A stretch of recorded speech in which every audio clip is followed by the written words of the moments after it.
गंगा नदी के तटवर्ती कुछ जनपद बाढ़ से प्रभावित हैं। 24 जनपदों के 600 से अधिक गांवों में बाढ़ का प्रभाव पड़ा है।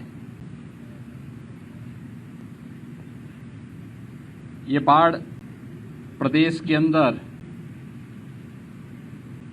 हुई बरसात से कम राजस्थान, मध्य प्रदेश में और हरियाणा से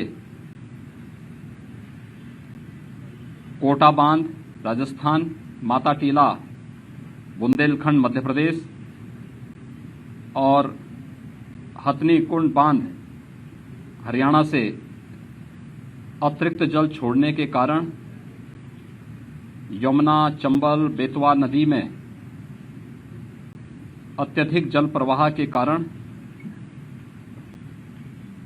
बाढ़ से लगभग 24 जनपद प्रदेश के अंदर प्रभावित हुए हैं, जिनमें 600 से अधिक गांवों पर इसका असर पड़ा है। मैंने इन जनपदों की व्यापक वहां पर निरीक्षण भी किया है और बाढ़ प्रभावित क्षेत्रों की समीक्षा भी की है। मैं भी हमीरपुर, जालौन, इटावा और औरैया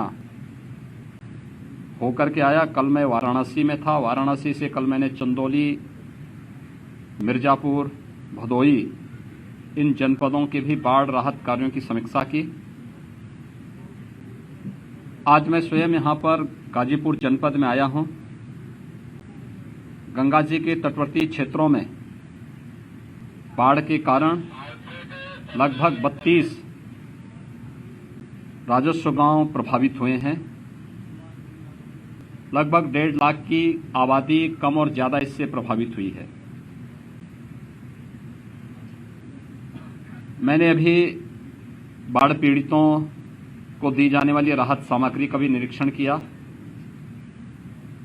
और साथ ही साथ जनप्रतिनिधियों के मार्गदर्शन में, उनके नेतृत्व में जिला प्रशासन के द्वारा राहत कार्यों को किए जाने की समीक्षा भी की है।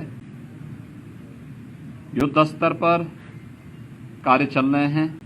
हर प्रभावित गांव में नाव या फिर एसडीआरएफ, एनडीआरएफ या पीएसी की फ्लड यूनिट को लगाने की कार्रवाई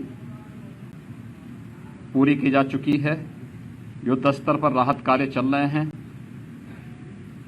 कुछ परिवारों को जहां पर जिनके घरों में पानी घुस चुका है, उन्हें सुरक्षित राहत शिविरों में लाकर के उनके लिए उस प्रकार की राहत सामग्री के साथ साथ फूड पैकेट के वितरण की कार्रवाई भी संपन्न हो रही है।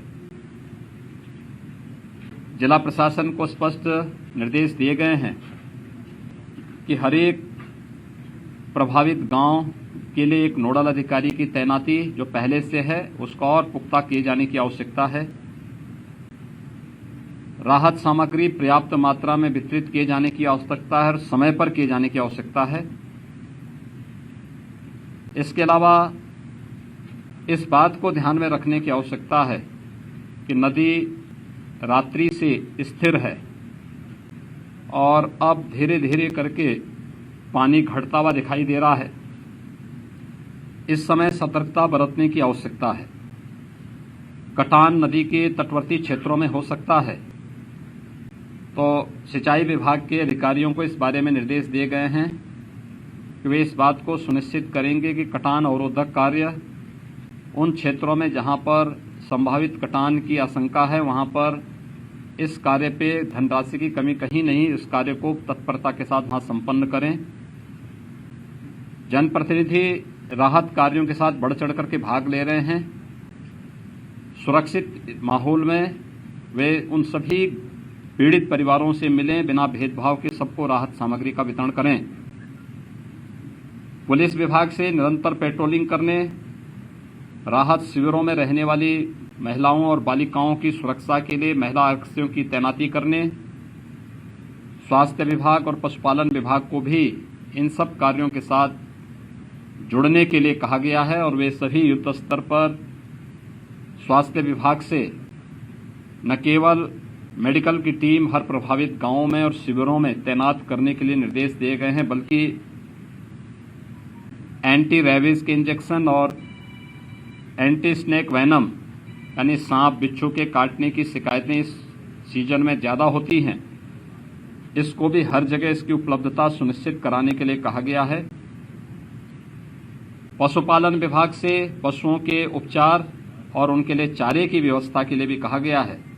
ये सभी कार्य युद्ध स्तर पर चल रहे हैं। जिन 32 राजस्व गांवों में बाढ़ का प्रभाव देखने को मिला है, उन पर युद्ध स्तर पर लग करके अगले 24 घंटे के अंदर उन सभी पीड़ित परिवारों को राहत उपलब्ध कराने के लिए निर्देश दिए गए हैं। कार्य संतोषजनक ढंग से राहत कार्य चल रहे हैं और मैं विश्वास के साथ कह सकता हूं कि कोरोना महामारी के दौरान जनप्रतिनिधियों ने, प्रशासन ने हेल्थ वर्कर्स और कोरोना वॉरियर्स के साथ मिलकर के जो प्रदर्शन किया है, इस बाढ़ जैसी आपदा का भी सामना इसी तत्परता के साथ सभी लोग मिलकर के करेंगे। बहुत बहुत धन्यवाद।